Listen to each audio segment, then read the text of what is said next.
الحمد للہ رب العالمین والصلاة والسلام علی نبینا محمد وعلی آلہ وصحبہ اجمعین، اما بعد۔ آج ہمارا چوتھا قاعدہ ہے ان قواعد میں سے جن کا تعلق سنت نبوی صلی اللہ علیہ وسلم سے ہے۔ پچھلے ہفتے جو قاعدہ ہم نے پڑھا تھا وہ کیا تھا؟ کل تفسیر خالف القرآن او السنۃ او اجماع الامت فہو رد۔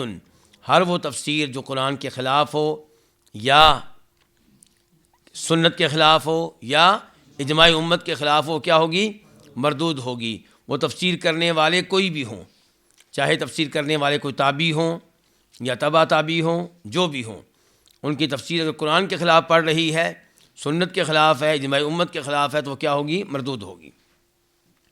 تو اب یہاں پہ چوتھا قاعدہ، لا یصح حمل الآیہ، کسی آیت کو ان تفسیرات اور تفصیلات پہ محمول کرنا درست نہیں ہوگا جو غیبی امور ہیں۔ غیبی امور کی کسی آیت کو غیبی امور کی تفسیرات اور تفصیلات پہ محمول کرنا جائز نہیں ہوگا۔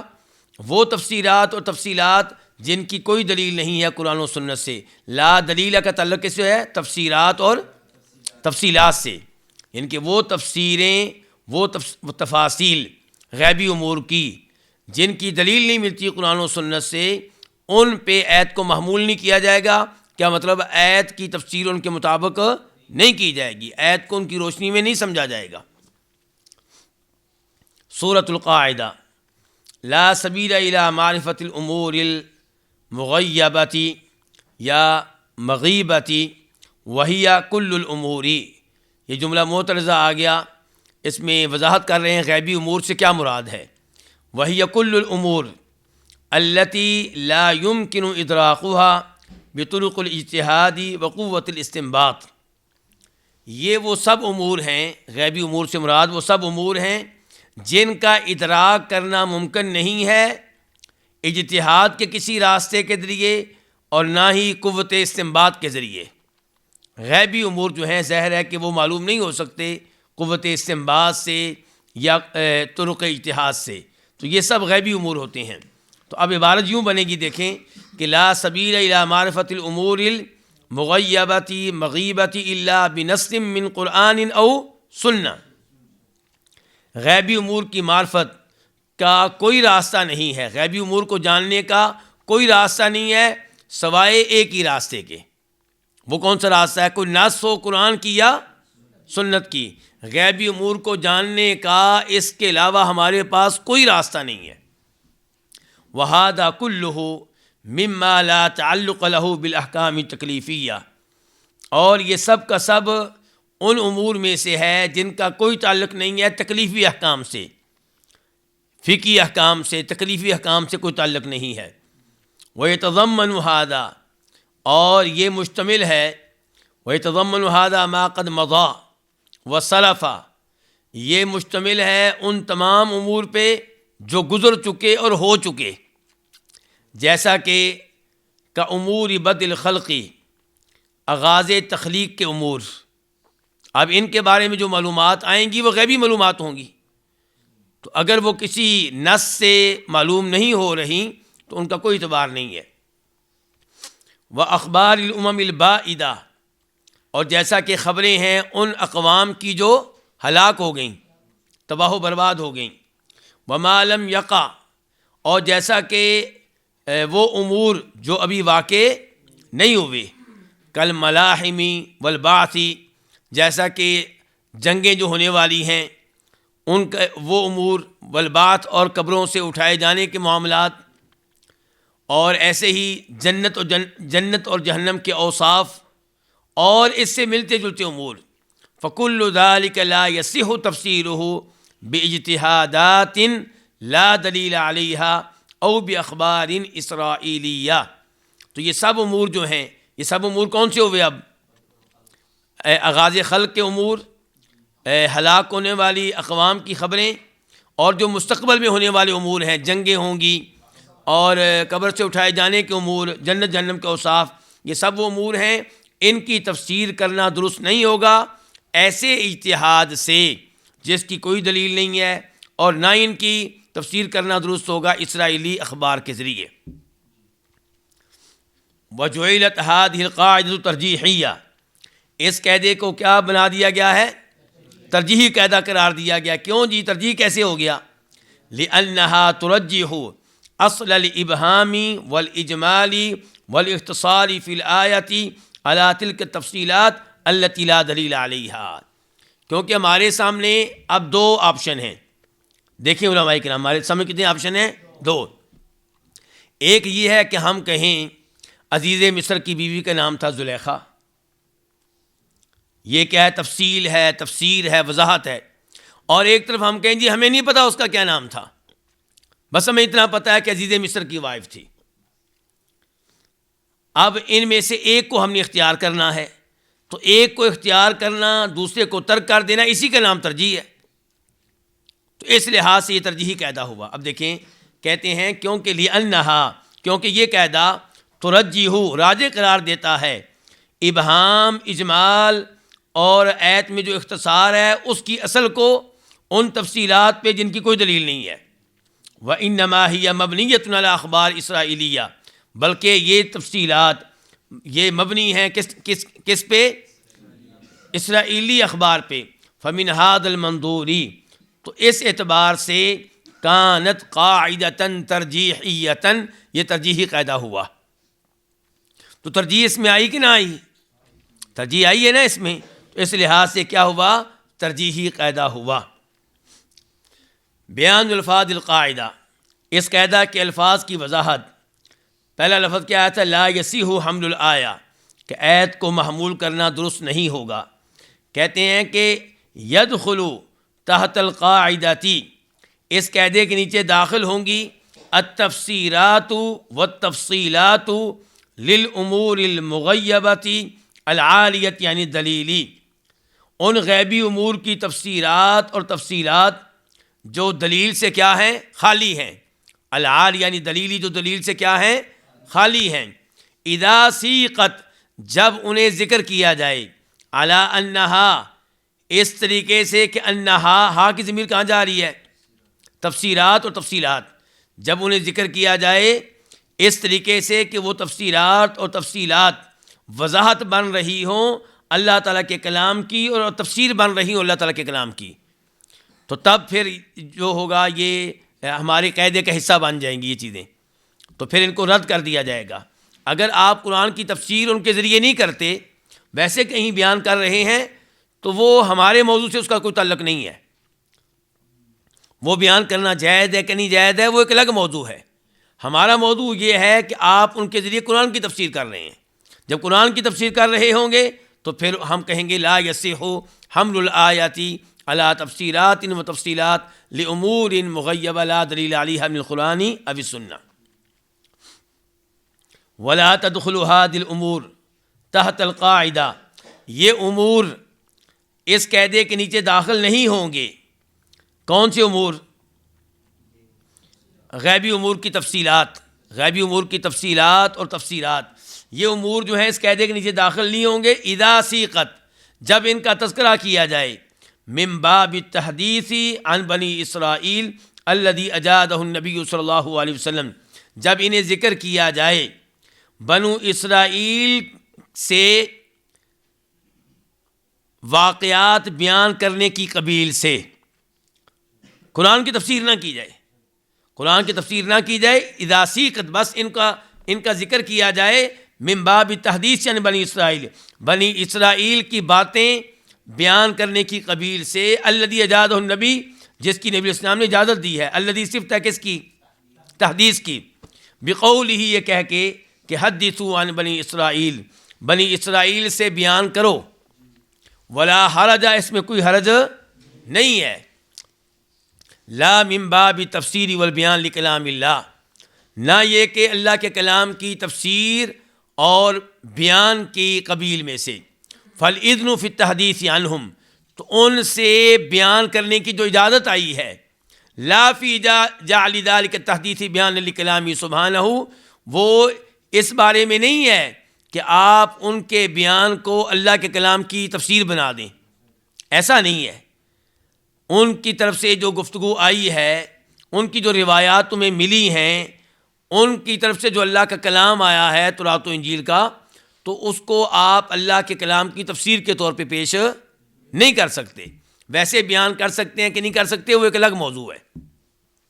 اس کے بعد کہتے ہیں لا دلیل علیہ من القرآن او السنہ خرج بہ، اس سے نکل گیا ما ثبت فیہ، وہ جس میں ثابت ہے، تفصیل کوئی تفصیل، او تفسیر یا کوئی تفسیر، او تعیین مبہم یا کسی مبہم کی تحدید، من قبل اللہ تعالیٰ، ثابت ہے کس کی طرف سے؟ اللہ کی طرف سے یا اللہ کے رسول کی طرف سے، جی صلی اللہ علیہ وسلم، کتعیین ہی صلی اللہ علیہ وسلم، جیسا کہ نبی علیہ السلام نے تحدید کی ہے کس کی؟ اسم صاحب موسیٰ، موسیٰ علیہ السلام کے صاحب کے نام کی، کہ بِأَنَّهُ الْخَضِرُ، کہ وہ کون ہیں؟ خضر ہیں. اب موسیٰ علیہ السلام کے صاحب کا نام قرآن میں نہیں آیا، قرآن میں نہیں آیا نا. یہ کہا گیا تھا کہ موسیٰ علیہ السلام سے کہا گیا کہ ایک اللہ کا بندہ ہے، اس کے پاس جائیں، لیکن اس کا نام کیا تھا یہ نہیں آیا. نام آیا ہے کس میں؟ حدیث میں. تو یہ دلیل ہے، یہ تو باقاعدہ، یہ تو حدیث دلیل ہے، تو اس کو لیا جائے گا، اس کو لیا جائے گا. فَمِثْلُ هَذَا يَجِبُ الْجَزْمُ بِهِ، تو اس جیسی جو چیزیں ہیں ان کے بارے میں یقین سے کہنا اور جزم سے کہنا واجب ہے. وَحَمْلُ الْآيَةِ عَلَيْهِ إِذَا صَحَّ الْحَدِيثُ، اور اس پہ آیت کو محمول کرنا واجب ہے، اذا صح الحدیث، جب حدیث کیا ہو؟ ثابت ہو.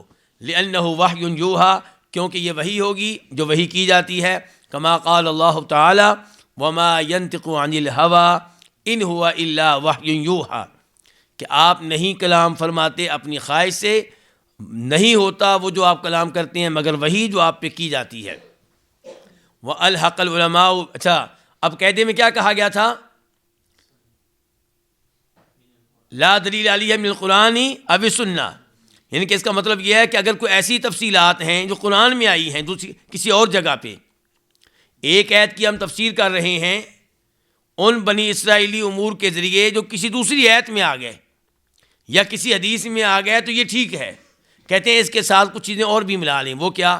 وَأَلْحَقَ الْعُلَمَاءُ بِالْحَدِيثِ الْمَرْفُوعِ، مرفوع حدیث کے ساتھ علماء کرام نے ملا دیا ہے کس کو؟ قول صحابی، صحابی کا قول، فی ما لا مجال للرأی فیہ، صحابی کا قول اس معاملے میں جس معاملے میں رائے کی گنجائش نہ ہو. یعنی کہ کوئی آدمی وہ بات اپنی رائے سے کر ہی نہیں سکتا. ہمیں لگ رہا ہے کہ یہ بات انہوں نے کہاں سے لی ہوگی؟ اللہ کے نبی سے لی ہوگی صلی اللہ علیہ وسلم. تو پھر تو اس کو کیا کہتے ہیں کہ وہ حدیث ہے. حکم کے لحاظ سے کیا کہتے ہیں؟ وہ مرفوع ہے. ولا تعلق لہ، اچھا شرائط کیا کیا ہیں قول صحابی کو لینے کی؟ نمبر ایک، وہ اس کا تعلق، اس قول صحابی کا تعلق ایسی چیز سے ہو جس میں رائے کی گنجائش نہ ہو. نمبر دو، ولا تعلق لہ ببیان لغت و شرح غریب، اور اس کا تعلق نہ ہو کسی لغت کی وضاحت سے یا کسی غریب لفظ کی شرح سے، کیونکہ یہ چیزیں وہ اپنی طرف سے بھی بیان کر سکتے ہیں. وَلَمْ يَكُنْ هَذَا الْقَوْلُ مِنَ الْإِسْرَائِيلِيَّاتِ، تیسری شرط سن لیں. قول صحابی کو لینے کی شرائط لگائی جا رہی ہیں. کیا تیسری شرط کیا ہے؟ کہ وہ قول اسرائیلیات میں سے نہ ہو، وہ قول اسرائیلیات میں سے نہ ہو. تین شرطیں لگا دی ہیں انہوں نے. کتنی شرطیں لگا دی ہیں؟ تین شرطیں لگا دی ہیں. دھیان سے آگے دیکھیں. پہلی شرط یہ ہے کہ قول صحابی جو ہے وہ اس معاملے میں ہو جس معاملے میں کوئی صحابی اپنی رائے سے بات کر ہی نہیں سکتا. مثال کے طور پہ صحابی کہتے ہیں جنت کے دروازے کتنے ہیں جی؟ 8 ہیں. تو اگر حدیث نہ بھی ہوتی تو صحابی کا یہ قول ہم نے لے لینا تھا، کیونکہ یہ بات وہ اپنی عقل سے بیان کر ہی نہیں سکتے. یہ لگتا ہے، یہی امید ہے کہ یہاں انہوں نے حدیث سنی ہوگی، وہ حدیث کی معلومات دے رہے ہیں یہ کہے بغیر کہ اللہ کے رسول نے کہا صلی اللہ علیہ وسلم. سمجھ گئے نواز؟ وہ ہمیں گویا کہ حدیث بیان کر رہے ہیں، لیکن یہ نہیں کہا انہوں نے کہ اللہ کے رسول نے کہا صلی اللہ علیہ وسلم. سمجھ گئے نواز؟ اچھا، اب اگر وہ بیان کر رہے ہیں کسی لفظ کا معنی تو یہ تو اپنی طرف سے بھی بیان کر سکتے ہیں. تو اس کو ہم پھر حدیث نہیں کہیں گے، اس کو مرفوع کا حکم نہیں دیں گے۔ صحابی اگر جیسا کہ عبداللہ بن عباس کہتے ہیں قرآن کریم میں جہاں جہاں آیا ہے لفظ مساس یا دخول یا ملامسہ، اس سے مراد جماع ہے، اس سے مراد کیا ہے؟ جماع ہے۔ اب یہ کیا ہے؟ یہ لفظ کی وضاحت ہے، تو یہ چیز ممکن ہے عبداللہ بن عباس نے اپنی طرف سے بیان کی ہو، لیں گے ہم اس کو، ایسا نہیں کہ نہیں لیں گے، ہم لیں گے، لیکن اس کو مرفوع حدیث کا حکم نہیں دیں گے، کیونکہ یہ کیا ہے؟ یہ عربی لغت کی وضاحت ہے، یہ غریب الفاظ کی شرح ہے۔ اچھا، جب عبداللہ بن عباس یہ کہتے ہیں وما جعلنا الرؤیا التي اریناک الا فتنۃ للناس وشجرۃ الملعونۃ فی القرآن، اللہ تعالیٰ کہتے ہیں کہ جو کچھ ہم نے آپ کو دکھایا وہ ہم نے اسی لیے دکھایا ہے تاکہ لوگوں کا امتحان ہو سکے، پتہ چلے کہ کون ایمان لاتا ہے آپ کی ان باتوں پہ جو آپ نے بتائی ہیں معراج کے تعلق سے، جنت کے تعلق سے، جہنم کے تعلق سے۔ سمجھ رہے نواز؟ تو واقعہ معراج یہ امتحان ہے میرا اور آپ کا کہ ہم اللہ کے رسول کی باتوں پہ ایمان لاتے ہیں کہ نہیں لاتے۔ اچھا، اب لفظ کیا بولا گیا ہے؟ دیکھیں دھیان سے، وما جعلنا الرؤیا، الرؤیا یہ عربی زبان کا لفظ ہے نا۔ عبداللہ ابن عباس کہتے ہیں کہ اس سے مراد ہے خواب نہیں ہے، رؤیا کا عام طور پہ جو معنی ہوتا ہے وہ خواب ہوتا ہے، رؤیا کا زیادہ استعمال کس معنی میں ہے؟ خواب کے معنی میں، لیکن یہاں پہ عبداللہ ابن عباس کہتے ہیں اس سے مراد وہ مناظر ہیں جو اللہ کے رسول نے اپنی آنکھ سے دیکھے، خواب نہیں ہے۔ مطلب عبداللہ ابن عباس کیا کہتے ہیں؟ اس سے مراد وہ مناظر ہیں جو اللہ کے رسول نے کس سے دیکھے؟ اپنی آنکھ سے دیکھے۔ تو یہاں پہ وہ جو چیز بیان کر رہے ہیں یہ حدیث کی قبیل سے ہوگی، وہ یہ نہیں کہہ رہے کہ رویا کا ایک معنی یہ ہوتا ہے ایک معنی یہ ہوتا ہے، بلکہ باقاعدہ بیان کر رہے ہیں کہ اس سے مراد وہ مناظر ہیں جو اللہ کے رسول صلی اللہ علیہ وسلم نے اپنی آنکھوں سے دیکھے۔ اس کا مطلب یہ ہے کہ انہوں نے اس معاملے میں اللہ کے رسول سے حدیث سنی ہے صلی اللہ علیہ وسلم، یا ان تک کوئی حدیث پہنچی ہے اللہ کے رسول علیہ الصلوۃ والسلام کی۔ تو یہ وہ چیزیں ہیں جو بیان کر رہے ہیں۔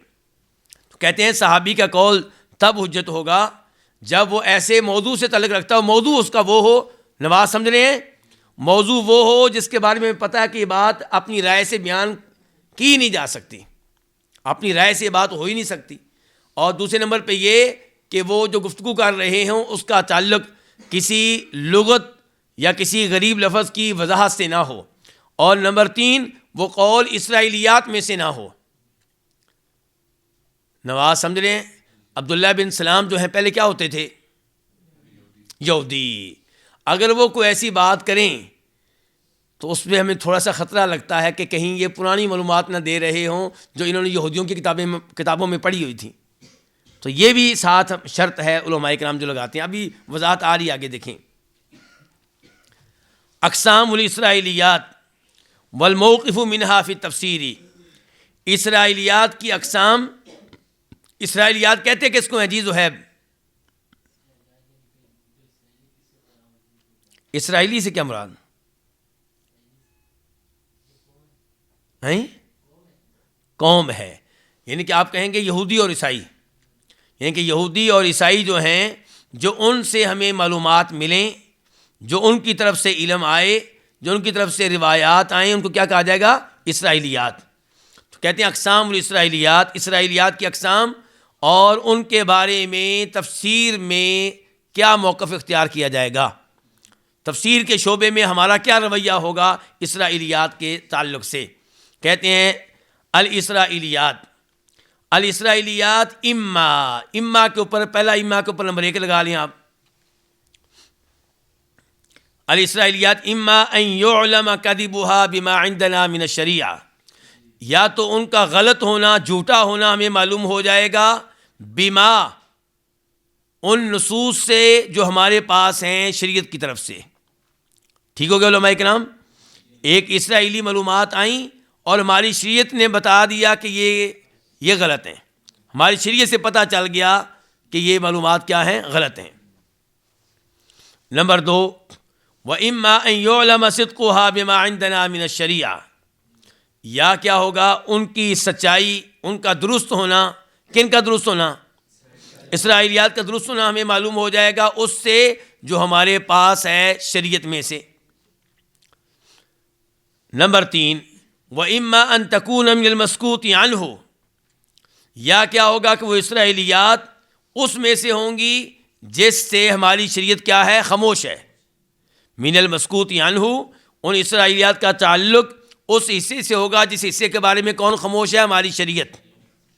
لَكِنَّهَا اقرب الی الخرافات والکذب، لیکن وہ خرافات اور جھوٹ کے زیادہ قریب ہیں، اور عقل سلیم ان کو محال اور ناممکن قرار دیتی ہے۔ ہماری عقل ان کو تسلیم نہیں کرتی، بلکہ سمجھتی ہے ہماری عقل کی یہ جھوٹ پہ مشتمل ہے، خرافات پہ مشتمل ہے۔ نمبر 4، وَإِمَّا أَن تَكُونَ مِنَ الْمَسْكُوتِ عَنْهُ، تو یا وہ اسرائیلیات مسکوت عنہ میں سے ہوں گی، وَالْعُقُولُ لَا تُحِيلُ وُقُوعَهَا، اور عقل ان کے واقع ہونے کو محال قرار نہیں دیتی۔ فَهَذِهِ أَرْبَعَةُ أَقْسَامٍ مِنَ الْإِسْرَائِيلِيَّاتِ، تو اسرائیلیات کی کتنی قسمیں ہو گئیں؟ 4۔ بڑی عمدہ انہوں نے 4 قسمیں بتائی ہیں، ذرا دھیان سے ان کو یاد رکھیے گا۔ یہ اقسام ہمیشہ آپ نے یاد رکھنی ہے زہیب، ٹھیک ہے؟ دیکھیں، فالقسم الاول، پہلی قسم، وَهُوَ مَا عُلِمَ كَذِبُهُ بِشَهَادَةِ شَرْعِنَا لَهُ بِالْبُطْلَانِ، جس پہلی قسم وہ اسرائیلیات جن کا جھوٹ ہونا معلوم ہو جائے ہماری شریعت کی شہادت سے، لہو اس کے متعلق، لہو کی ضمیر کدھر جا رہی ہے؟ ما علما، وہ اسرائیلیات جن کا جھوٹا ہونا معلوم ہو جائے ہماری شریعت کی اس کے بارے میں باطل ہونے کی شہادت سے۔ ہماری شریعت نے شہادت دی ہے کہ یہ چیزیں کیا ہیں؟ باطل ہیں، تو ان کو کیا کیا جائے گا؟ یجب ردہ وطرحہ، ان کو رد کرنا اور ان کو مسترد کر دینا، پھینک دینا کیا ہوگا؟ واجب ہوگا۔ ولا تجوز حکایتہ، اور ان کو بیان کرنا جائز نہیں ہوگا، الا علی سبیل تنبیہ علی بطلانہ، مگر ان کے باطل ہونے کی تنبیہ کی بنیاد پہ، یعنی کہ اگر آپ اس لیے بیان کر رہے ہیں تاکہ آپ واضح کریں کہ یہ جھوٹ ہے پھر تو ٹھیک ہے، اور اگر آپ نے خاموش رہنا ہے تو پھر آپ بیان نہیں کر سکیں گے۔ یہاں پہ آپ یہ نہیں کہیں گے کہ اللہ کے رسول نے کہا تھا حدثوا عن بنی اسرائیل ولا حرج، کہ بنی اسرائیل کی طرف سے جو باتیں آئیں بیان کرو، کوئی حرج نہیں ہے۔ بھئی وہاں پہ حرج نہیں ہے جہاں پہ ہماری شریعت خاموش ہے، جہاں پہ ہماری شریعت بتا رہی ہے کہ یہ معلومات غلط ہیں، وہاں پہ کیوں بیان کرو؟ آئیے چلیں۔ والقسم الثانی، دوسری قسم، وَهُوَ مَا عُلِمَ صِدْقُهُ، جس کی سچائی معلوم ہو چکی ہو، بشہادت شرعنا لہو بالصحۃ، ہماری شریعت کے اس کے حق میں صحت کی شہادت دینے سے، ہماری شریعت شہادت دے رہی ہے کہ معلومات صحیح ہیں، درست ہیں۔ فَإِذَا ذُكِرَ هَذَا الْقِسْمُ، تو جب یہ قسم ذکر کی جائے تو انما یذکر استشہادًا، تو اس کو ذکر کیا جائے گا استشہاد کے طور پہ، لا اعتقاداً، اعتقاد کے طور پہ نہیں، اعتقاد کے طور پہ بھروسہ کیا جائے گا ہماری اپنی شریعت پہ۔ ولا حاجت لنا فیہ، اور ہمیں کوئی حاجت نہیں ہے اس میں استغنا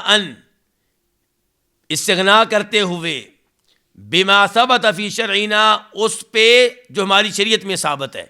ہم مستغنی ہو گئے، بے نیاز ہو گئے اس سے، کیوں؟ کیونکہ ہماری شریعت میں خود اس کا ثبوت آ گیا۔ وَإِذَا ذُكِرَ فِي التَّفْسِيرِ، اور جب اس اسرائیلی روایت کو تفسیر میں ذکر کیا جائے تو لا یکون هو المفسر للآیہ، تو یہ آیت کی مفسر نہیں بنے گی، بل المفسر للآیت هو ما ثبت فی شرعنا، بلکہ آیت کے لیے مفسر وہ چیز بنے گی جو ہماری شریعت میں ثابت ہو رہی ہے، وہ آیت، وہ حدیث۔ فانتفا کون الآیتی مفسرۃ بها ومحمولۃ علیہا، تو اس آیت کا اس کے ذریعے تفسیر کیا جانا اور آیت کو اس پہ محمول کیا جانا، یہ کیا ہو گیا؟ اس کی کیا ہو گئی؟ نفی ہو گئی۔ وہ آیت جو ہے اس کی تفسیر اس کے ذریعے نہیں ہوگی، اس آیت کو اس پہ محمول نہیں کیا گیا، بلکہ اس آیت کی تفسیر کی گئی ہے قرآن کے ذریعے یا حدیث کے ذریعے، اور مزید استئناس کے طور پہ اسرائیلی روایت ذکر کر دی گئی ہے۔ والقسم الثالث، تیسری قسم، وَهُوَ مَا كَانَ مِنَ الْمَسْكُوتِ عَنْهُ، اور یہ وہ ہے جو مسکوت عنہ میں سے ہے، جس کے بارے میں ہماری شریعت خاموش ہے. لیکن العقول السلیمۃ تحیلہ، لیکن وہ عقلیں جو سلامت ہیں، وہ عقلیں جو کیا ہیں، سلامت ہیں، فطرت میں ہیں، وہ اس کو محال قرار دیتی ہیں. وَيَغْلِبُ عَلَى الظُّنُونِ كَذِبُهُ، اور ظن غالب کیا ہے کہ یہ جھوٹ ہیں. وَهُوَ أَقْرَبُ لِلْخُرَافَةِ، وہ خرافات ہونے کے زیادہ قریب ہیں. مثال کیا جی اس کی؟ کہتے ہیں مثال کا جبل قاف المزعوم، جیسا کہ کوہ قاف جس کا دعویٰ کیا جاتا ہے. کہتے ہیں ایک پہاڑ ہے، اس کو کیا کہتے ہیں؟ کوہ قاف. اس نے پوری زمین کا احاطہ کر رکھا ہے، پوری زمین کا کیا کر رکھا ہے. اور اس کو کہاں ذکر کرتے ہیں؟ قاف والقرآن المجید میں. قاف اس کی تفسیر میں اس کو ذکر کرتے ہیں. تو کہتے ہیں یہ بات کیا ہے، بالکل غلط ہے. اس بارے میں روایت ہے اور اس کی کوئی حیثیت نہیں ہے، بلکہ حافظ عبدالسلام بن محمد، انہوں نے بھی اس کا تذکرہ کیا اور اس کے اوپر رد کیا ہے. اس کا تذکرہ کیا اور اس کے اوپر رد کیا ہے. جناب بھائی پکڑیں گے ذرا وہ تفسیر.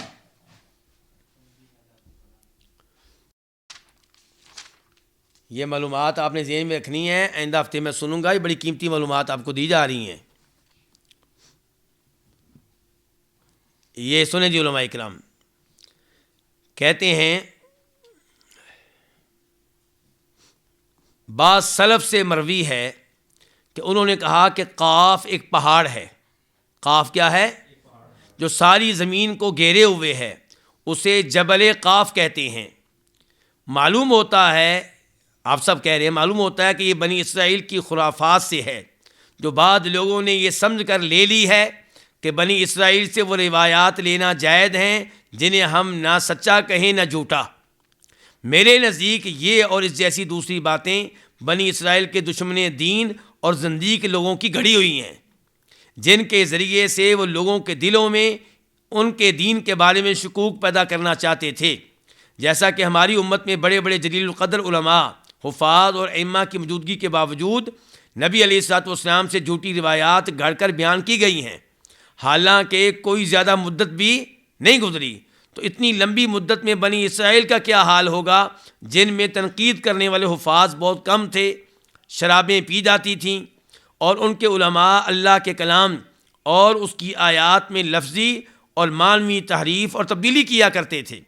شارع نے یہ کہہ کر کہ حدثوا عن بنی اسرائیل ولا حرج، صرف ان روایات کی اجازت دی ہے جنہیں عقل ممکن قرار دیتی ہو. یہی ہمارا موضوع ہے نا، جنہیں عقل کیا قرار دیتی ہو؟ ممکن قرار دیتی ہو. رہی وہ باتیں جو عقلاً محال اور واضح طور پہ باطل ہیں، وہ اس فرمان میں شامل نہیں ہیں. کہتے ہیں کہ حدثوا عن بنی اسرائیل ولا حرج کی تفسیر جو امام ابن حبان رحمہ اللہ نے فرمائی ہے، اس تفسیر کے مقدمہ میں اسرائیلیات پر کلام میں ملاحظہ فرمائیں. اس کے بعد دیکھیں وہ روایت ہے کیا. اس کے بعد امام ابن کثیر نے ابن ابی حاتم کے حوالے سے ایک روایت نقل فرما کر اس کی تردید کی ہے. سنیے گا جس کا خلاصہ یہ ہے کہ اللہ نے اس زمین کے پیچھے ایک سمندر پیدا فرمایا ہے. اس زمین کے پیچھے سمندر پیدا فرمایا جو اسے گھیرے ہوئے ہے. پھر اس کے پیچھے ایک پہاڑ پیدا فرمایا ہے جسے کوہ قاف کہا جاتا ہے، جس کے اوپر آسمان دنیا ہے. اسی طرح 7 زمینیں ہیں جن میں ہر ایک کے پیچھے ایک سمندر اور ایک کوہ قاف ہے. غرض لمبی روایت ہے جو عقل و نقل اور مشاہدے کے صریح خلاف ہے. اگر واقعی قاف کسی پہاڑ کا نام بھی ہوتا تو اسے قاف کی بجائے قاف لکھا جاتا. قاف کی بجائے قاف لکھا جاتا. معلوم ہوتا ہے کہ مسلمانوں میں کوہ قاف اور اس کی پریوں کے افسانے ایسی روایتوں سے رائج ہوئے ہیں اور کتب تفسیر میں نقل ہونے کی وجہ سے ملحد اور بے دین لوگوں کو اسلام اور قرآن و سنت پر اعتراض کا موقع مل گیا ہے. حالانکہ قرآن و سنت دونوں ایسی فضول باتوں سے پاک ہیں. غیر محتاط اور مکھی پر مکھی مارنے والے مفسرین کی باتوں کو لے کر اسلام پر اعتراض صرف بدباطن اور بدنیت لوگ ہی کرتے ہیں، اہل تحقیق کا یہ شیوا نہیں ہے. واضح ہو گیا علماء کرام؟ چلیے اب آئیں اس کی طرف. لے لیں اٹھا لیں. والقسم الثالث، پھر دیکھ لیں تیسری قسم کیا ہے. وَهُوَ مَا كَانَ بِالْمَسْكُوتِ عَنْهُ، اور یہ اس میں سے ہے جس کے بارے میں ہماری شریعت خاموش ہے، لیکن عقل سلیم اس کو محال قرار دیتی ہے، اور ظن غالب یہ ہے کہ یہ چیزیں کیا ہیں؟ جھوٹ ہیں، اور یہ خرافات کے زیادہ قریب ہیں، جیسا کہ جبل قاف المزعوم جس کا دعویٰ کیا جاتا ہے، اور مچھلی نون الذی تحمل علیہ الارض جس پہ زمین ہے، استوار ہے جس کے اوپر زمین۔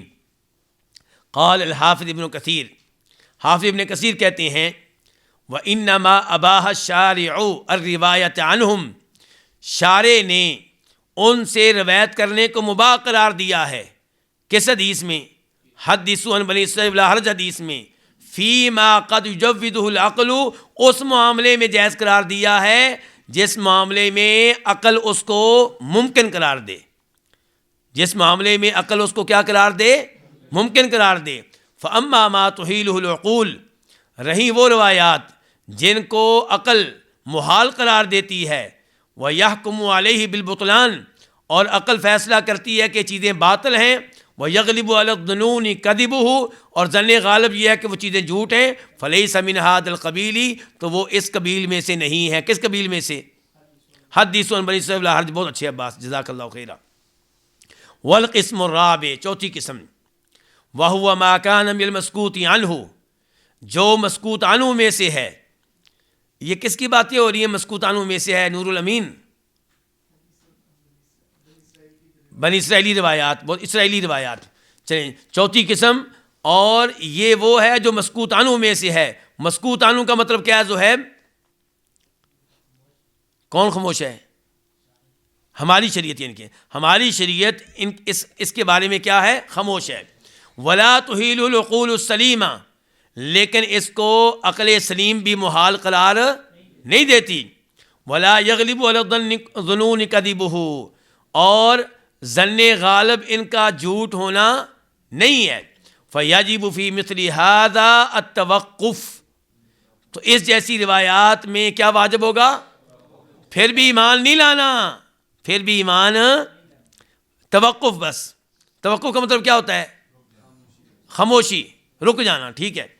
فلا یحکم علیہ بصدق او کذب، ان پہ حکم نہیں لگایا جائے گا ان کے سچا ہونے کا اور نہ ہی جھوٹا ہونے کا۔ وعلی ھذا القسم ینزل قول النبی صلی اللہ علیہ وسلم، یہی وہ اسرائیلی روایات کی قسم ہے جس پہ نبی علیہ السلام کی حدیث کو چسپاں کیا جائے گا۔ کون سی حدیث؟ کہ لا تصدقوا اہل الکتاب، اہل کتاب کی تصدیق نہ کرو، ولا تکذبوہم، نہ ان کی تکذیب کرو، وقولوا، اور کہو آمنا باللہ، ہم اللہ پہ ایمان لائے، وما انزل الینا، اور اس پہ ایمان لائے جو ہماری طرف نازل کیا گیا ہے۔ وہذا القسم اکثر الاقسام ذکرا فی کتب التفسیر، اور یہ جو قسم ہے، کون سی قسم؟ چوتھی قسم، یہ کتب تفسیر میں ذکر ہونے کے لحاظ سے سب سے بڑی قسم ہے، سب سے زیادہ تذکرہ اسی کا ہوتا ہے۔ وغالبہ فی تحدید مبہمات، اور اس کا غالب حصہ، وغالبہ، اس کا غالب حصہ، کس کا غالب حصہ حسین؟ چوتھی قسم کا، چوتھی قسم کا غالب حصہ جو ہے فی تحدید مبہمات، ایسی مبہم چیزوں کی تحدید کے بارے میں ہے، لا فائدۃ للامۃ فی تحدیدہا، جن کی تحدید میں امت کا کوئی فائدہ بھی نہیں ہے۔ کوئی فائدہ ہے اس میں کہ ہمیں معلوم ہو جائے کہ عزیز مصر کی بیوی کا کیا نام تھا؟ کیا فائدہ ملے گا ہمیں؟ کوئی فائدہ ملے گا؟ کوئی فائدہ نہیں۔ کاسماء اصحاب الکہفی، جیسا کہ اصحاب کہف کے نام۔ ہاں جی، اصحاب کہف کون کون تھے؟ آپ میں سے کسی نے کوئی نام سنا ہوا ان میں سے کسی کا؟ سنائیں۔ اچھا، میں تو اس پڑھ کے نا فوراً آگے گزر جاتا ہوں کبھی دلچسپی نہیں لی۔ تو کہتے ہیں کہ یہ وہ چیزیں ہیں۔ اچھا، اور کیا جی؟ وَلَوْنِ كَلْبِهِمْ، اور ان کے کتے کا رنگ کیا تھا؟ عام آدمی کیا کہتا ہے؟ کہتا ہے یار آج جس عالم دین کے درس میں بیٹھا تھا نا، بہت گہرا علم تھا اس کے پاس۔ کہتے ہیں ہماری مسجد کے مولوی صاحب تو ان کو ہر بات پہ کہہ دیتے ہیں پتہ ہی نہیں۔ وہ ماشاءاللہ اصحاب کہف کے ناموں کا بھی پتہ تھا، ان کے کتے کے رنگ کا بھی پتہ تھا، وہ مکان الکافی، اور غار کی جگہ کا بھی پتہ تھا کس ملک میں آج کل وہ. وکم عدد الدراہم التی اشتری بہا یوسف علیہ السلام, اور کتنے وہ درہم تھے جن کے ساتھ خریدا گیا کن کو, یعنی کہ کیونکہ اللہ نے کہا نا وَشَرَوْهُ بِثَمَنٍ بَخْسٍ دَرَاهِمَ مَعْدُودَةٍ, تو یہیں سے کہتے ہیں پتہ ہونا چاہیے کتنے درہم تھے.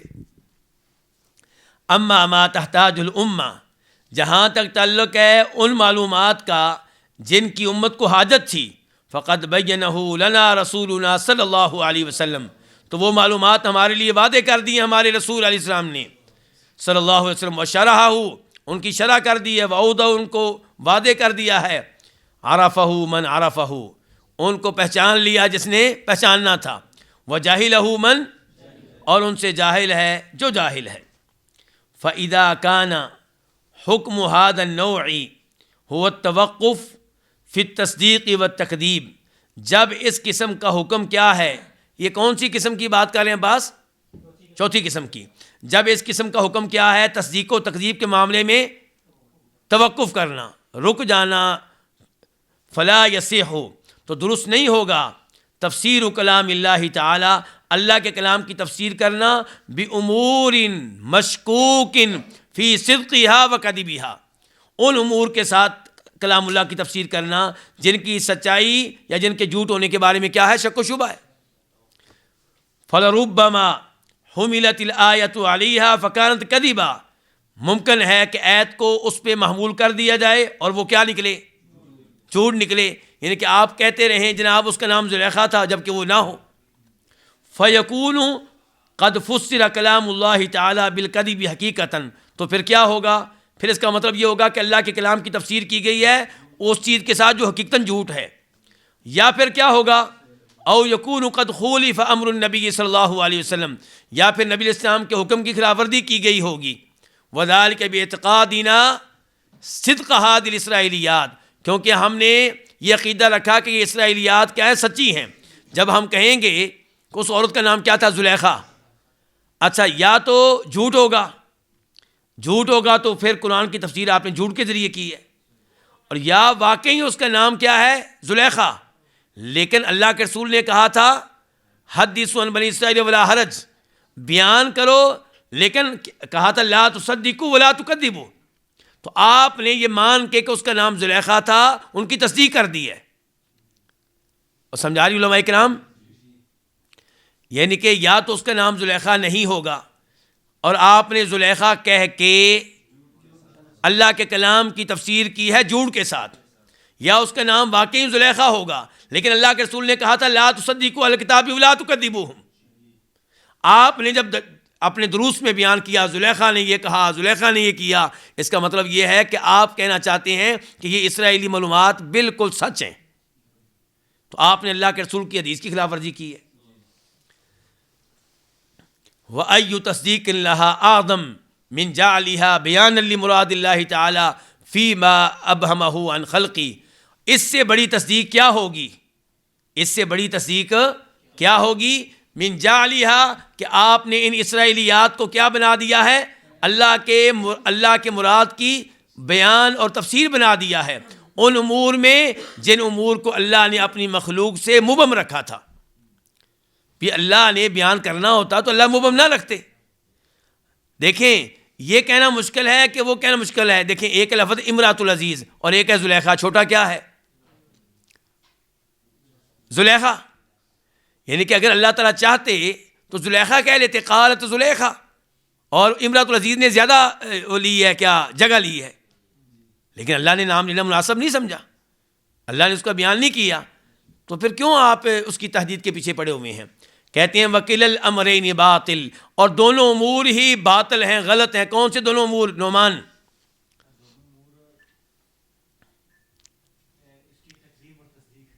کیسے نہیں, مجھے نہیں سمجھا رہی, سمجھائیں مجھے.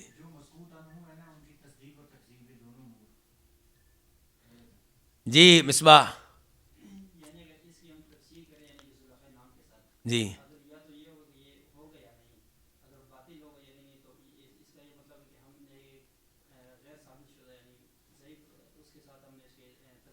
بہت اچھے.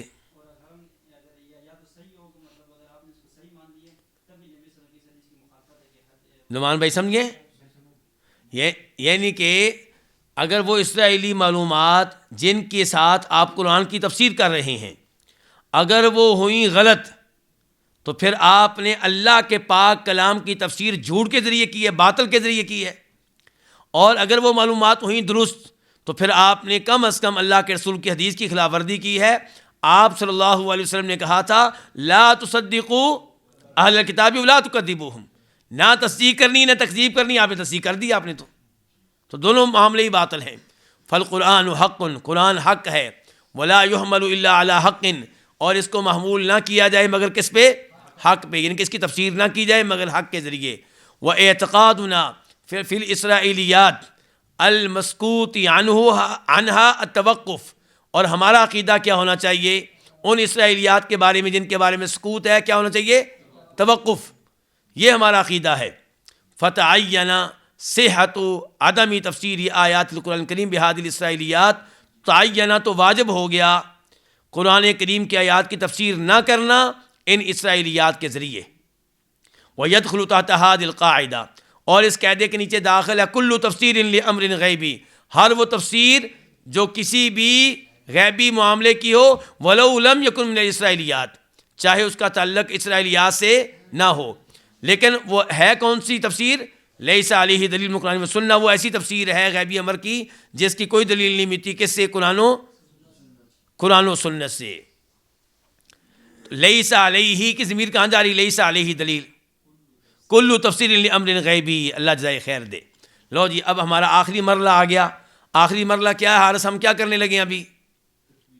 تطبیقی مثالیں، الامثلہ تطبیقی علی القاعدہ، اس قاعدے پہ تطبیقی مثالیں۔ امثلۃ هذه القاعدہ کثیرۃ جدا، اس قاعدے کی مثالیں کتنی ہیں؟ بہت زیادہ ہیں۔ فمنها، نمبر 1، ما جاء فی تفسیر قول اللہ تعالیٰ فی قصۃ نوح، جو کچھ آیا ہے اللہ تعالیٰ کے اس فرمان کی تفسیر میں جو قصہ نوح کے بارے میں ہے، کیا کہ وما آمن معہ الا قلیل، نوح علیہ السلام پہ ایمان لانے والے کتنے لوگ تھے؟ قلیل تھے۔ اچھا اب دیکھیے اللہ نے تعداد بیان کی ہے؟ نہیں کی۔ نقل الامام الطبری خلاف المفسرین، امام طبری نے مفسرین کا اختلاف نقل کیا ہے فی عدد الذین، ان لوگوں کی تعداد کے بارے میں جو ایمان لائے تھے نوح علیہ السلام کے ساتھ، فحملہم معہ، جن کو نوح علیہ السلام نے اپنے ساتھ سوار کیا، کس میں؟ کشتی میں۔ چنانچہ امام طبری نے کتنے اقوال ذکر کیے ہیں؟ 4۔ وَأَسْنَدَهَا، اور ان کو منسوب کیا ہے، کن کو؟ اقوال کو، الی قائلیہا، یعنی کہ ان مفسرین کی طرف جنہوں نے پہلی بار وہ اقوال کہے ہیں۔ فقال بعضهم، ان میں سے بعض نے کہا کانوا 8 انفس، وہ کتنے لوگ تھے؟ 8، اور کچھ دوسروں نے کہا وہ کتنے تھے؟ 7، کچھ تیسرے نے کہا کتنے تھے؟ 10 تھے عورتوں کے علاوہ، عورتیں بھی ہوں گی لیکن 10 تھے عورتوں کے علاوہ، اور کچھ نے کہا کتنے تھے؟ 80۔ فہذہ 4 اقوال فی تحدید العدد الذی آمن بنوح علیہ السلام، یہ 4 اقوال ہو گئے اس تعداد کی تحدید کے بارے میں جو نوح علیہ السلام پہ ایمان لائی۔ وَحُمِلَ مَعَهُ فِي السَّفِينَةِ، جن کو نوح علیہ السلام کے ساتھ کشتی میں سوار کیا گیا۔ وَكُلُّهَا لَا دَلَالَةَ عَلَيْهَا مِنْ كِتَابٍ وَسُنَّةٍ، اور یہ سارے اقوال وہ ہیں جن کی کوئی دلیل نہیں ہے، نہ قرآن سے نہ، بل ہی مما اخذ من بنی اسرائیل، بلکہ یہ ان میں سے ہیں جن کو لیا گیا کن سے؟ فالصواب، تو درست یہ ہے کہ اللہ تحمل الآیۃ علی ای منہا، کہ آیت کو، اس آیت کو ان میں سے کسی پہ بھی محمول نہ کیا جائے۔ فہو مما ابہمہ اللہ عنا، یہ ان چیزوں میں سے ہے جن کو اللہ نے ہم سے مبہم رکھا ہے، پوشیدہ رکھا ہے۔ ولم تکن حجۃ ببیانہ، اور کوئی ایسی چیز نہیں آئی جو حجت ہو، کوئی ایسی نص نہیں آئی جو حجت ہو، وہ نہیں آئی ببیان ہی، اس کی وضاحت میں، اس تعداد کی وضاحت میں ایسی کوئی چیز نہیں آئی جو حجت ہو۔ قال الامام الطبری، امام طبری کہتے ہیں بعد ان ذکر الاقوال السابقہ، گزشتہ اقوال کا ذکر کرنے کے بعد، کہ والصواب من القول فی ذلک، درست قول اس کے بارے میں یہ ہے کہ ان یقال کما قال اللہ وما آمن معہ الا قلیل۔ ٹھیک ہو گیا؟ یصفہم بانہم کانوا قلیلا، اللہ تعالیٰ کیا بیان کر رہا ہے کہ وہ کیا تھے؟ قلیل تھے۔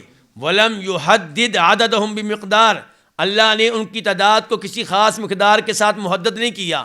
ولا خبر عن رسول اللہ صحیح، اور اس بارے میں اللہ کے رسول صلی اللہ علیہ وسلم سے کوئی صحیح حدیث بھی نہیں ملتی. فلا ينبغي ان يتجاوز في ذلك حد اللہ، تو جائز نہیں ہے، مناسب نہیں ہے کہ اس معاملے میں اللہ کی حد کو کراس کیا جائے. اذ لم يكن لمبلغ عدد ذلك حد من کتاب اللہ او اثر عن رسول اللہ صلی اللہ علیہ وسلم، کیونکہ اس تعداد کی تحدید کے بارے میں کوئی حد نہیں آئی، نہ اللہ کی کتاب سے اور نہ کوئی حدیث آئی اللہ کے رسول صلی اللہ علیہ وسلم سے. نمبر 2، یہ پہلی آیت واضح ہوگی علماء اکرام. وَمِنْ أَمْثِلَةِ هَذِهِ الْقَاعِدَةِ أَيْضًا، اس قاعدے کی مثالوں میں سے یہ بھی ہے. الحمدللہ، اللہ کا شکر ادا کریں کہ آپ بار بار ایسی کتاب پڑھ رہے ہیں اور آپ کی عادت ابھی سے اچھی بنائی جا رہی ہے. ورنہ جن کو چسکا پڑ جائے نا ایسی تفسیریں پڑھنے کا، کہتے تفسیر ابن کثیر میں تو کچھ ملتا ہی نہیں ہے. جو چسکا ان کو چاہیے ہوتا ہے واقعی نہیں ملتا، جو معلومات ان کو چاہیے ہوتی ہیں اس میں نہیں ملتی ہیں. ان کو ملتی بھی ہیں تو ابن کثیر ان کے اوپر ساتھ ساتھ تردید کر رہے ہوتے ہیں، کہیں کہیں پہ تردید نہیں کرتے. کہیں امام شوکانی البتہ اچھی طرح تردید کرتے ہیں. امام شوکانی اسرائیلی روایات کی اچھی طرح تردید کرتے ہیں. تو بہرحال کہنے کا مطلب یہ ہے کہ اللہ کا شکر ادا کریں کہ آپ کو چسکا نہیں پڑا ایسی تفسیریں پڑھنے کا جن میں ایسی عجیب و غریب باتیں ہوتی ہیں.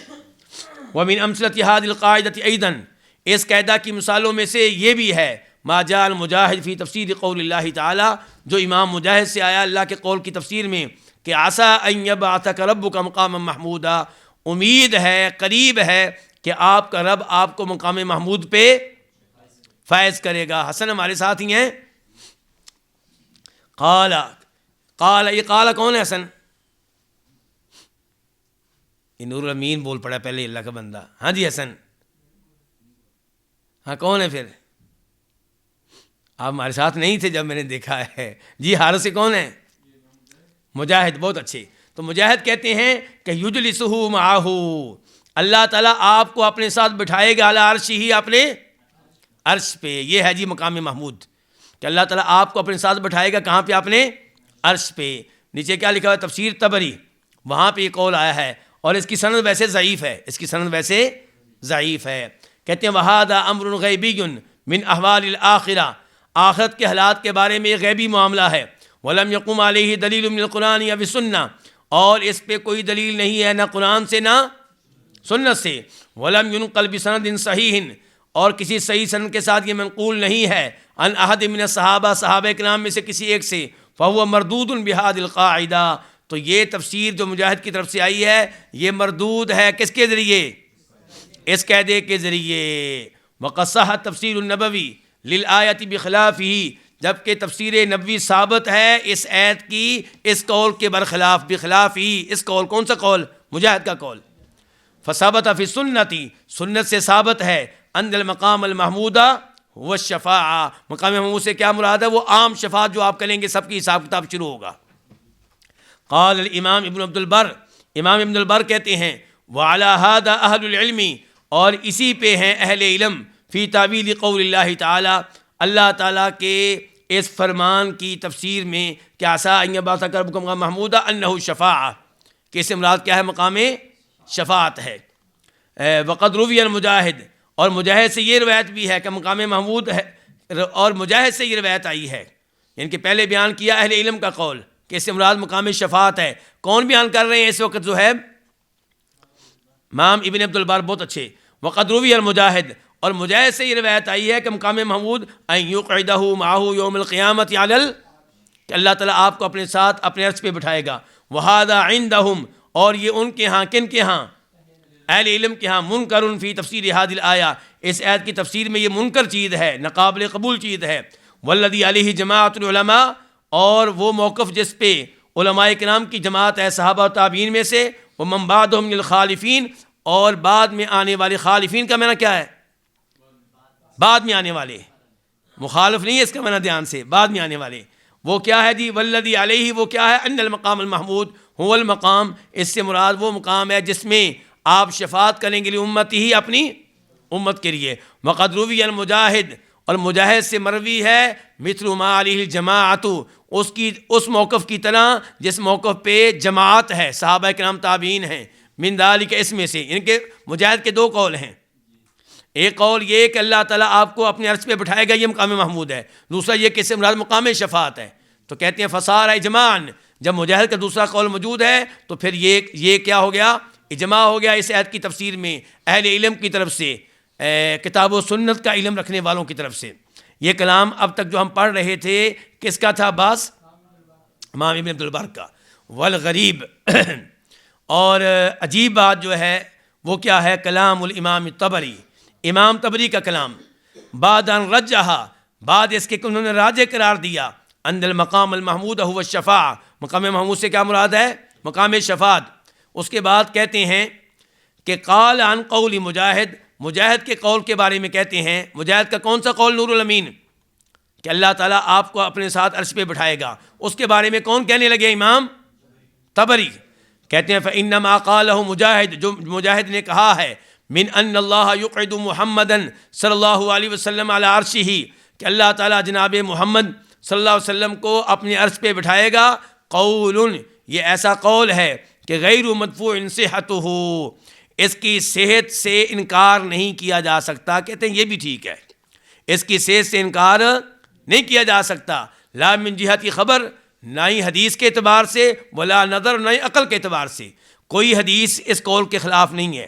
مجاہد نے جو قول کہا ہے اس کے خلاف کوئی حدیث نہیں ہے، اور نہ ہی عقل اس کے خلاف ہے. کتنا عجیب طریقہ ہے یہ امام طبری کا یہاں پہ. یعنی کہ یہاں پہ آپ کو کہنا چاہیے کہ حدیث اس کی تائید میں نہیں ہے. یعنی کہ حدیث آ کے یہ نہیں کہے گی کہ مجاہد کا قول یہ غلط ہے. ہم نے ثابت کرنا ہے کہ مجاہد کے قول کے پیچھے کوئی حدیث ہے کہ نہیں ہے. اچھا کہتے ہیں وذالک، اور یہ اس لیے کہ انہم لا خبر عن رسول اللہ صلی اللہ علیہ وسلم ولا عن احد من اصحابہ ولا عن تابعین باحالۃ ذالک، کوئی حدیث نہیں ہے اللہ کے رسول صلی اللہ علیہ وسلم کی جانب سے، نہ کسی صحابی کی طرف سے، نہ تابعی کی طرف سے، کہ باحالۃ ذالک، کہ یہ چیز ناممکن ہے. یعنی کہ اللہ تعالیٰ نبی علیہ الصلوۃ والسلام کو عرش پہ اپنے ساتھ بٹھائیں گے، اس کے ناممکن ہونے کے بارے میں ہمیں کوئی ثبوت نہیں ملتا. ثم شرع، پھر وہ شروع ہوئے، فی بیان وجہ عدم احالت قول مجاہد من جہت النظر، یہ بیان کرنے میں کہ مجاہد کا قول عقلی لحاظ سے ناممکن نہیں ہے. اب تبصرہ ہمارے مؤلف کا. ہمارے مؤلف کون ہیں؟ حربی. کہتے ہیں وہذا توجیہ من الامام الطبری غیر وجیہ، امام طبری کی یہ توجیہ وجیہ نہیں ہے، معتبر نہیں ہے، قابل قبول نہیں ہے. وہ مخالف، اور یہ مخالف ہے ان کے منہج کے، فی مثل ہذہ المسئلہ، اس قسم کے مسئلے میں، الذی یقررہ کثیرا فی تفسیرہ، جس کو خود وہ بیان کرتے ہیں اپنی تفسیر میں بہت زیادہ. اور وہ کیا ہے؟ وہو عدم اطلاق قول عن المنقولات لم یرد بہ نقل، کہ اس قول کو استعمال نہیں کیا جائے گا منقولات کے بارے میں جس کے بارے میں کوئی نقل نہیں آئی. وذالک، اور یہ اس لیے کہ لأن مثل هذا الخبر الذي اخبر به مجاہد، اس قسم کی خبر جو مجاہد نے دی ہے، یہ من الامور المغیبہ، یہ غیبی امور میں سے ہے، التي لا سبیل الی معرفتها الا بالنص، جن کی معرفت ممکن نہیں ہے مگر نص کے ذریعے. ولا نص ہنا، اور یہاں پہ کوئی نص نہیں ہے. ولا نص ہنا بہذا، اس بارے میں یہاں کوئی نص نہیں ہے. بل النصوص متضافرۃ علی انہ شفاعہ، بلکہ نصوص اس بارے میں ہیں کہ یہ اس سے مراد کیا مقام شفاعت ہے. فالاصل فی اثبات المغیبات وورود النص بہا، مغیبات کے اس بات میں اصل کیا چیز ہے؟ نص کا آنا. لا ورود نصوص المانعۃ منہا، نہ کہ ایسی نصوص کا آنا جو اس کو ممنوع قرار دے رہی ہوں، ناممکن قرار دے رہی ہوں. واللہ تعالی اعلم.